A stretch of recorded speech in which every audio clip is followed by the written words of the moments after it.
Hello, j'espère que vous allez bien. Aujourd'hui on va parler d'un sujet qui me tient énormément à cœur parce qu'en fait de plus en plus de personnes autour de moi, ou sinon je reçois plein de messages sur Instagram par rapport à ce sujet là. Il y a plein de gens qui veulent lancer leur projet, que ce soit leur marque, leur compte Instagram, leur chaîne YouTube, leur application, restaurant, etc., etc. Bref, les gens regorgent d'idées, mais malheureusement il y en a plein qui se lancent pas ou sinon qui vont retarder leur date de lancement pour X ou Y raison.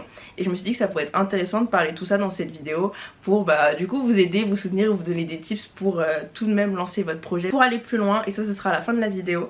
J'ai interviewé plusieurs personnes qui ont lancé leur projet, que ce soit des personnes qui ont lancé leur marque, leur propre chaîne YouTube, leurs médias, qui se sont mis en freelance. Ils ont dû faire face à ces éléments avant de lancer leur projet, donc on verra tout ça à la fin, c'est ma petite surprise pour vous.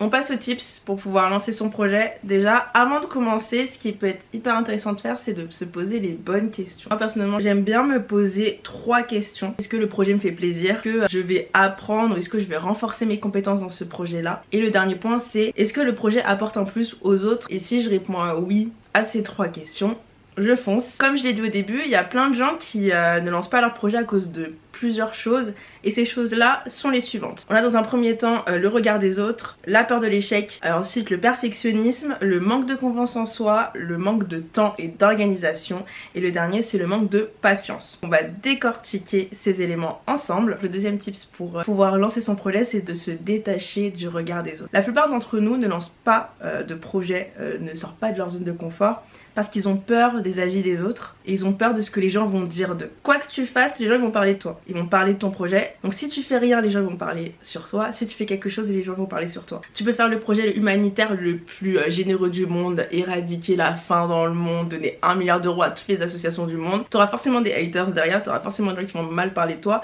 parce que tu ne feras jamais l'unanimité. Si tu lances ton projet, il y aura forcément des gens qui vont apprécier ce que tu vas faire. Ce sera pas tout le monde, mais c'est déjà ça. Généralement, les personnes qui ont ce souci, donc le problème du regard des autres, c'est des personnes qui vont se focaliser sur la vie de leurs camarades de classe ou sinon leurs collègues de travail. Généralement c'est en dehors de la famille, pas des comptes à leur rendre, c'est pas eux qui payent ton loyer, à ce que je sache. Si à un autre point, il y en a plein qui sont très attachés à ce que les gens vont dire sur eux en ligne. Mais pareil en fait, tu les connais même pas, ils connaissent 1/10 de toi, ils connaissent seulement ce que tu vas mettre en avant sur internet. C'est un tip qui me tient vraiment à cœur parce que j'avais ce problème là moi aussi avant quand j'étais au collège ou au lycée. Dès que je faisais un truc, je voulais avoir les avis de tout le monde. Pas forcément pour m'améliorer ou quoi, c'est parce que je voulais faire à tout le monde. Mais j'ai compris qu'en fait c'était pas possible parce que quoi que tu fasses, t'auras forcément des gens qui vont moins apprécier, moins aimer ton projet ou sinon ils vont trouver ça totalement ridicule. Bah écoute, moi tant que ça me fait plaisir, tant que j'aime ce projet, tant que ça apporte un plus aux autres, je continue et j'avance. Le troisième point, c'est de ne pas avoir peur de l'échec. Il peut arriver que ton projet ne fonctionne pas ou sinon que ton projet ne va pas forcément bien démarrer comme tu voulais dès le début. Peut-être que tu voulais tout de suite 1 million de followers sur Insta ou tout de suite vendre toutes tes quantités de produits si tu lances ta marque, mais malheureusement ça ne sera pas comme ça dès le début. Mais dis-toi que si tu passes par cette étape d'échec ou cette étape de déni, tu vas quand même dans tous les cas sortir grandi parce que tu seras sorti de ta zone de confort et tu auras appris de nouvelles choses. Tu auras aussi appris de tes erreurs et tu pourras aider les personnes qui eux aussi voudront lancer un projet qui est similaire. Tu pourras leur dire ce qu'il faut faire et ce qu'il ne faut pas faire et présenter ton tour d'expérience, et ça c'est non négligeable. Ça fait beaucoup penser à l'exemple d'Apple. Steve Jobs, déjà quand il a commencé à lancer son entreprise, ça fonctionnait pas vraiment parce que les gens ne comprenaient pas. Et même il y a un moment, je crois que c'est dans les années 90, il me semble que Steve Jobs a été viré de sa propre entreprise. Elle a dû faire face à des situations assez compliquées. Et après bon il est revenu et bon on connaît tous la suite. Maintenant on a tous des iPhones, des iPads, etc.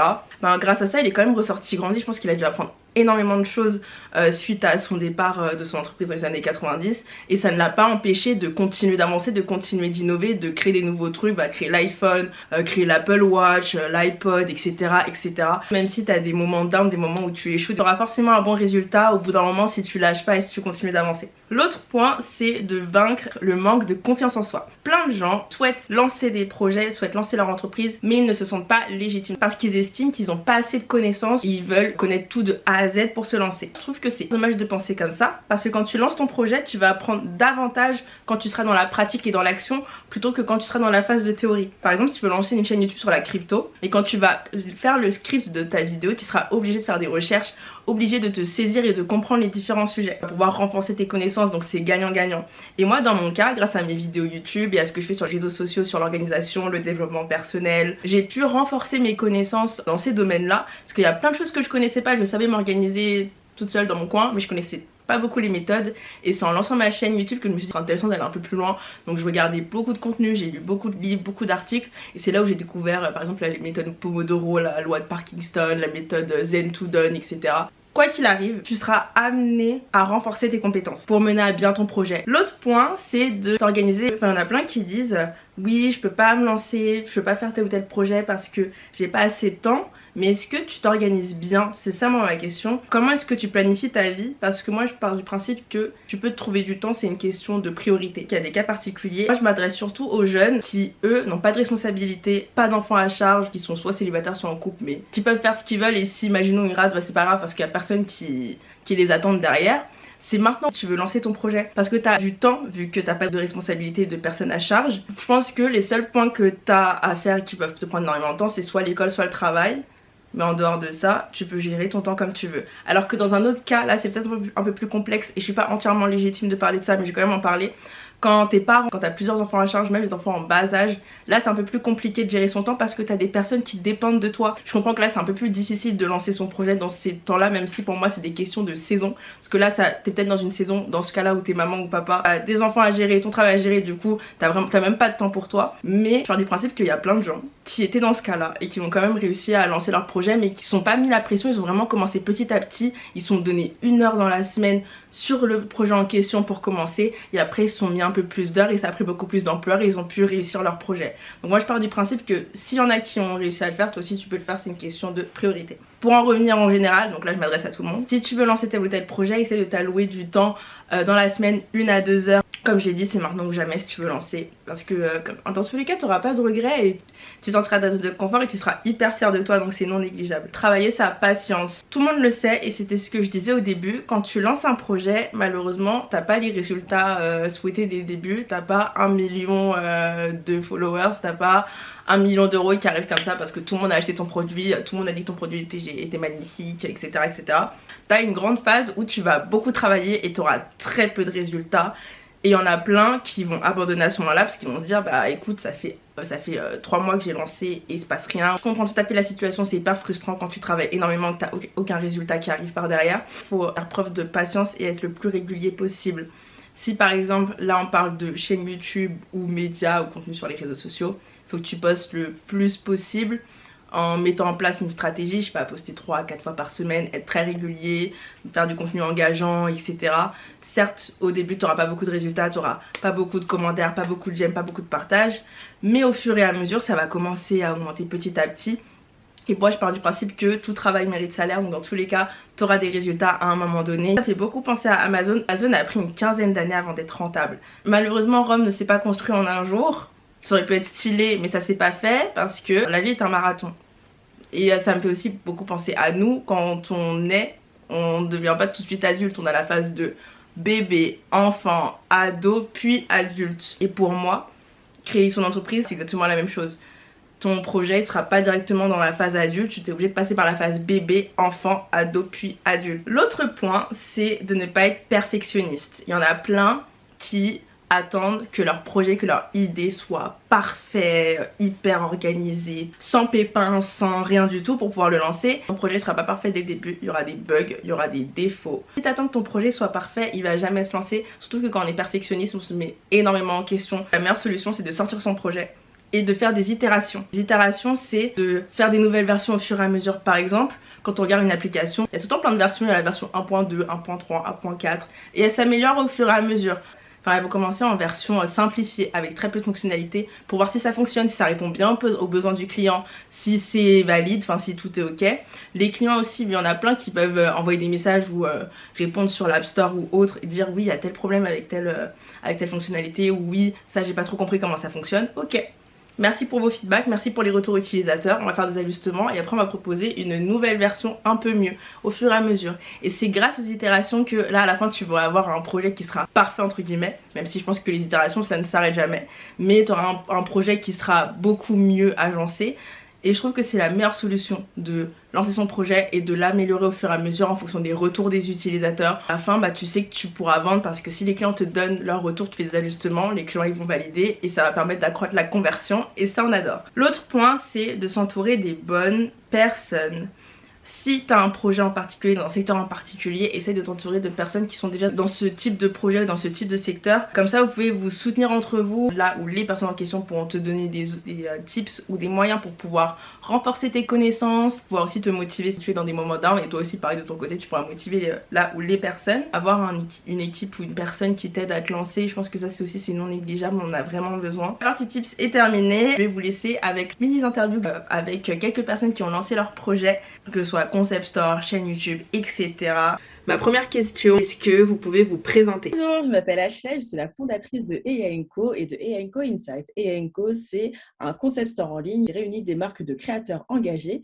Et AI & Co Insight, c'est un blog média où on retrouve des vidéos d'artistes, des lives de musique et pas mal d'interviews sur, en gros, l'univers artistique. Moi, c'est Leslie, j'ai 24 ans et je travaille dans le domaine de la data. Alors, depuis peu, j'ai lancé ma chaîne YouTube sur la data et l'utilisation des données par les entreprises au quotidien. Mon objectif à travers cette chaîne YouTube est de démocratiser la data et d'en faire un sujet accessible à tous et simple de compréhension. Lisa, je suis en master communication marketing en alternance et à côté de ça, j'ai mon projet Powerplace qui est une communauté dédiée aux femmes ambitieuses pour leur donner toutes les clés pour réussir professionnellement et personnellement, être heureuse tout en alliant le bonheur au travail ou dans ses projets professionnels.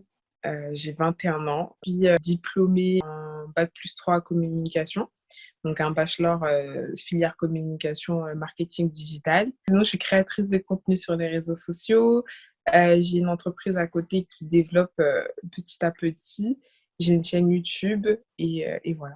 Bonjour tout le monde, je m'appelle Efis Abouté, je suis entrepreneur digital et je gère des médias, tout ce qui concerne la création de contenu pour les médias, peu importe la niche. J'ai un média principal qui est Gombo Digital et j'ai un autre où je suis associé à un ami qui s'occupe du contenu et moi du côté trafic et monétisation qui s'appelle Elfrey. Est-ce que vous avez eu du mal à lancer vos projets? Il y a bien une personne qui a eu du mal à lancer son projet, c'est moi, parce que j'avais peur du regard des autres, j'avais peur d'échouer, j'avais peur de dire n'importe quoi, qu'on se moque de moi, d'être la risée. J'avais peur de très mal m'exprimer. Il faut savoir que j'ai un gros manque de confiance en moi. Autant pour rigoler, pour faire rire les autres, je suis la personne et je suis hyper extravertie dans ce domaine-là. Mais dès qu'il s'agit de parler de sujets importants, j'ai l'impression que je dis toujours du n'importe quoi et que les autres sont toujours plus légitimes que moi de parler de sujets sérieux. Me lancer sur YouTube et m'exprimer, c'était assez compliqué. J'avais tourné ma première vidéo et j'avais eu trop peur de la poster. Sauf que j'ai eu des amis incroyables, mais vraiment incroyables, qui m'ont grave boosté et donné confiance en moi et qui m'ont poussé à lancer ce projet, qui m'ont même menacé pour que je lance ce projet, mais ils ont eu raison et je les remercie. Et au final, 1 an après, j'ai enfin posté ma vidéo, mais c'était vraiment très difficile pour moi. Je dirais pas que j'ai eu du mal à le lancer parce qu'en fait, c'est un projet qui a vraiment évolué au cours des années depuis que je suis au lycée. Au début, c'était plutôt autour de la culture urbaine et au fur et à mesure des années, ça s'est développé pour être ce que c'est aujourd'hui, du coup plutôt autour des femmes et de l'entrepreneuriat, on va dire. Donc, j'ai pas vraiment eu du mal à me lancer, à avoir le déclic pour me lancer parce que j'ai toujours été attirée par ce milieu de l'entrepreneuriat et de la création de projets. Mais par contre, avoir du mal à le développer et à en faire ce que vraiment j'ai envie d'en faire et avoir les premiers résultats, c'est pour moi ce qui a été le plus compliqué. Voilà. On crée un projet, finalement, il peut y avoir parfois du coup ce petit moment pivot où ton idée de base évolue. Il y a des petites aléas de la vie. Puis même avec le temps, quand on fait toujours son business plan, etc., on fait un plan qui est très bien en papier, mais après, c'est que dans la réalité, ça arrive différemment.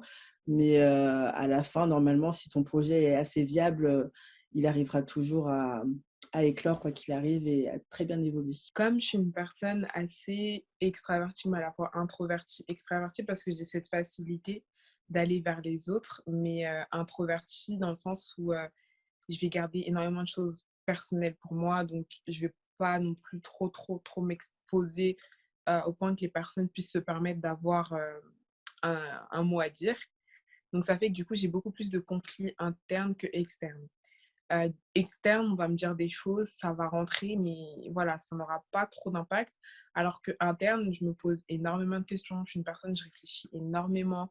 Je me pose beaucoup, enfin beaucoup moins là parce que j'ai fait un gros travail, je continue à faire ce travail-là. Mais avant, c'était qu'est-ce que les autres vont dire, qu'est-ce qu'ils vont penser, est-ce que ça va plaire, est-ce que ça ne va pas plaire. Plein de questions en fait intérieures qui te font douter en fait de tes capacités. Je me rappelle, c'était carrément impossible d'y croire parce que beaucoup me disaient, ah ouais, vous voulez créer ça, mais vous allez y vivre comment? En fait, il faut trouver un vrai métier. Est-ce que vous pensez pouvoir y arriver? Parce que de toute façon, c'est pas évident quand on vit en Afrique et vous n'avez pas en fait les compétences pour, vous n'avez pas suivi de cours pour cela et tout ça. Donc, on aurait eu toutes les bonnes raisons pour ne pas essayer et pour ne pas réussir en fait, juste en suivant la vie des gens. Et je pense que c'est ça justement le problème, c'est que beaucoup de personnes suivent un peu trop la vie des gens et cantonnent leur vie par rapport à ces propos-là. Et je pense que votre avenir, vos perspectives, vos projets sont beaucoup plus importants que de simples paroles pour vous freiner en fait sur la voie. Ce que vous avez à faire, c'est d'éviter de vous cantonner sur ce que les gens diront par rapport à votre parcours, d'éviter de vous faire freiner par des personnes qui eux-mêmes ont peur en fait d'accomplir ces genres et ces types de projets.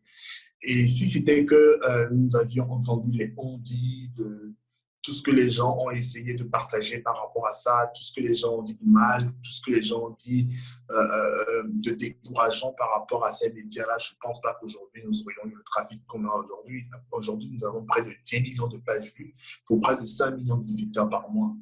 Quel serait mon conseil pour les personnes qui n'osent pas lancer leur projet? Je dirais à une personne qui voudrait lancer son projet, entreprise ou peu importe, d'écrire sa vision, de garder ce pourquoi il veut faire son X ou Y projet sur papier, pour qu'il se rappelle dans les moments difficiles de cette élaboration de projet, le pourquoi il fait ça finalement, parce que quand on a ce projet, on voit directement en effet cette vision finale, mais on sous-estime tout ce process qui nous mène à cette vision. Et finalement, ce process, il est incroyable et tellement bénéfique parce que du coup, on apprend vraiment pas mal de choses, que ce soit d'un point de vue caractère, d'un point de vue, comme on dit, professionnel, dans le sens où du coup, tu développes de nouvelles connaissances, un nouveau savoir-faire, etc. Et c'est toutes ces petites choses qu'on acquiert pendant ce process qui mène du coup à ton projet final, enfin en tout cas assez mature, qui est super important parce que du coup, c'est à ce niveau-là que tu seras en capacité de vraiment mettre encore plus en œuvre du coup tout ce que tu auras appris pendant ce process, vu que quand le projet est bien mature, il y a encore d'autres responsabilités qui viennent derrière. Cette flexibilité aussi, si finalement on voit qu'avec le temps, quand on avance, qu'il y a 2-3 choses qu'il faut changer, il ne faut pas rester buté parce que ce serait dommage pour toi, vu qu'en règle générale, quand on donne des conseils, si tu es suivi par un conseiller ou des amis, ce genre de choses qui te disent « Ah, peut-être à voir si, etc. » Bien sûr, tu regardes bien qu'ils sont bienveillants parce que certains vont pouvoir te dire non, ton projet n'est pas viable, mais c'est parce que c'est plus de la jalousie qu'autre chose. Donc là, il faut faire attention au bon discernement pour pouvoir du coup prendre les bonnes décisions s'il y a besoin de faire des changements, etc. En bref, écrire sa vision, ne pas sous-estimer du coup le process qui te mène du coup à ta vision parce que c'est là où tu acquiers toutes les capacités, savoir-être, savoir-faire, etc. pour aller encore plus loin quand tu auras déjà atteint un bon niveau dans ta vision. Et 3, la flexibilité pour que tu sois en capacité d'avoir une vision du coup malléable dans le sens où quand tu avances, il y a certaines choses que tu te diras « Ah ça, je ne pouvais pas le faire maintenant. Ah ça, finalement, je vais faire différemment, etc. etc. » Donc, garder l'esprit ouvert pour pouvoir toujours s'améliorer finalement parce que quoi qu'il arrive, le but, c'est que tu sortes un projet canon et utile tant pour toi que surtout pour les autres. Si je peux donner un premier conseil, c'est d'arrêter de réfléchir. Parce que plus tu réfléchis et moins tu vas faire la chose et plus tu seras bloqué. Donc, à un moment donné, il faut arrêter de réfléchir et se lancer. J'ai remarqué que je passais plus de temps à rêver et à imaginer la femme que je voudrais être qu'à agir pour devenir cette femme que je veux être. Et je sais très bien que plus je vais prendre du temps à lancer mon projet, plus je vais avoir de regrets plus tard parce que je me dis, mince, j'aurais dû le lancer en fait. Et là, tu vois les gens réussir, tu vois les gens faire ce que tu voulais faire, mais c'est pas toi. Tout ça parce que tu as pris du temps pour des raisons nulles. Donc, à un moment donné, juste, tu te mets tes objectifs, tu te mets des deadlines et tu agis en conséquence. Et il faut arrêter de penser au regard des autres. Vraiment, le regard des autres, on n'en a rien à faire. En fait, si tu regardes tous les grands projets, à chaque fois, il y avait toujours des personnes pour dire à ces gens-là, oh, mais t'es fou, c'est n'importe quoi, ton projet ne va jamais fonctionner, tu vas jamais réussir. Et au final, ces gens-là, c'est des gens qui ont fait avancer la Terre comme personne ne l'a fait avancer. Tous les grands projets, tous les grands réseaux sociaux, toutes les grandes inventions, c'était rempli de personnes hyper négatives qui disaient non, c'est n'importe quoi ton projet. Donc à un moment donné, il faut arrêter d'écouter les gens, surtout que les gens en général, ils donnent un avis non construit. Enfin bref, il faut arrêter d'écouter les gens. Si toi, tu crois en toi et si tu crois en ton projet, eh ben, tu fonces et tu n'en as rien à faire. Et en plus, j'ai remarqué qu'on est beaucoup plus négatif et on croit que les gens seront beaucoup plus négatifs qu'ils ne sont pour de vrai. Moi, je m'attendais à plein de moqueries, à plein de retours négatifs. Et j'avais même une liste de personnes en tête. Je me suis dit, eux, ils vont me terminer et tout.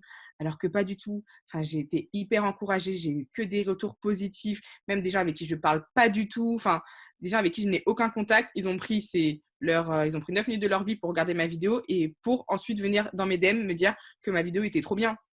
Donc, à un moment donné, il faut arrêter de se faire des films, il faut arrêter de penser à la vie des autres et juste tu te lances. Et j'en suis sûre que toi qui regardes cette vidéo et quand tu vas lancer ton projet, tu auras beaucoup plus d'avis positifs que tu ne le crois. Donc, à un moment donné, tu le fais pour toi et t'inquiète pas, tu vas réussir. Alors, à celles et ceux qui n'osent pas lancer leur projet, je vais vous dire de vous lancer tout simplement parce que je suppose que si vous n'osez pas vous lancer, c'est parce que vous avez des doutes, des craintes, des peurs, vous avez peur de mal faire, de ne pas savoir faire, de ne pas avoir les clés, etc. Sauf que c'est en faisant qu'on apprend. Si vous faites des erreurs, finalement, vous allez forcément apprendre quelque chose. Tous les grands entrepreneurs de ce monde ont fait des erreurs, ont échoué, ont mis parfois quelques mois, mais parfois des dizaines d'années avant de réussir. Comme par exemple, je pense au fondateur de Nike qui a travaillé pendant des années avant que Nike devienne ce que c'est aujourd'hui, une entreprise qui fait plusieurs millions, milliards de chiffres d'affaires par an. Donc, n'hésitez pas à vous lancer, n'ayez pas peur de ne pas réussir, vous allez apprendre forcément. Et puis, il y a des communautés comme la mienne qui permettent d'avoir des petits tips, des petites astuces, des petits conseils et même de rencontrer d'autres personnes dans la même situation. Donc voilà, lancez-vous tout simplement. Je me dis une phrase que je me suis dite avant de commencer YouTube et ce que je fais aujourd'hui sur les réseaux sociaux, donc partager ma foi, partager mon quotidien. Pour faire tout ce que je fais aujourd'hui, j'ai dû me dire que tu le fasses, les gens parleront. Que tu le fasses pas, les gens parleront quand même. Donc, autant faire ce qui te plaît. Ça a l'air bateau, mais c'est tellement réel en fait. Que tu fasses quelque chose que tu aimes, il y a des gens qui parleront toujours, qui diront des choses négatives, qui penseront connaître mieux que toi ou quoi que ce soit. Et que tu le fasses pas, il y a des personnes qui parleront quand même, peut-être même du fait que tu ne le fasses pas et tout, etc. Donc, c'est toujours de se dire, ok, peu importe, les gens parleront, donc autant faire ce qui me plaît et de me dire au final, si la personne, elle croit en Dieu et qu'elle a consacré sa vie à servir Dieu, faut savoir que tout ce que tu fais, en fait, tu sers Dieu. C'est pas simplement servir Dieu, c'est pas simplement à l'église en tant que pasteur, en tant que personne qui est là pour aider, en tant que... Tu vois, c'est pas simplement dans tout ce qu'on peut voir aujourd'hui dans les titres et tout. Servir Dieu, c'est au quotidien, c'est dans les petites choses du quotidien, c'est même le simple fait d'être serviable avec la personne de la boulangerie, tu vois, c'est des petites choses. Et si je considère que tout ce que je fais aujourd'hui, c'est servir Dieu, j'ai des comptes à rendre au final à mon maître, tu vois. Donc, un serviteur a des comptes à rendre à son maître. Donc, au final, j'ai des comptes à rendre. Et il y a une chose que je me suis toujours dite, c'est que j'ai flemme d'arriver, genre... là, tu as plein de personnes qui me prennent pour une folle. Mais flemme d'arriver devant Dieu et tout. Et il me dit, ouais, je t'avais mis ça dans le cœur, je t'avais donné ça comme vision, pourquoi tu ne l'as pas fait? Et si Dieu m'a donné la vision de faire quelque chose, il me donnera forcément la condition de l'accomplir et peu importe ce que les personnes vont dire au final, parce que c'est pas eux que je sers au final. C'est pas ces personnes que je sers, mais c'est Dieu. Il faudrait aussi comprendre que c'est une question d'endurance, de courage et de répétition. il ne faut pas seulement tomber après les erreurs, il faut aussi savoir se relever. Je n'ai pas entendu les on-dit parce qu'on m'a tout le temps dit qu'il faudrait que tu te trouves un boulot comme tout le monde. J'ai jamais voulu faire comme tout le monde, j'ai jamais voulu trouver un boulot comme tout le monde. J'ai toujours cru en ce que je voulais faire, cru en mes rêves. Je pense que le problème aujourd'hui de beaucoup de gens, c'est qu'ils ne croient pas en eux parce qu'ils se disent que leurs rêves sont un peu trop grands. Au contraire, le monde a évolué à travers des gens qui croyaient en leurs rêves, qui croyaient en leurs opinions, qui croyaient en leurs idées. Ces gens-là, vous pouvez décider de les détester, de les agresser, de ne pas les aimer, de leur jeter la première pierre, tout ce que vous voulez. Vous pouvez aussi choisir de les suivre, de croire en eux.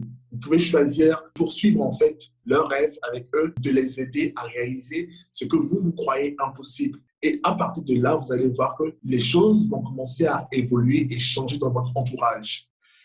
Aucun rêve ou bien aucune grande réalisation n'est née de la destruction, comme on dit.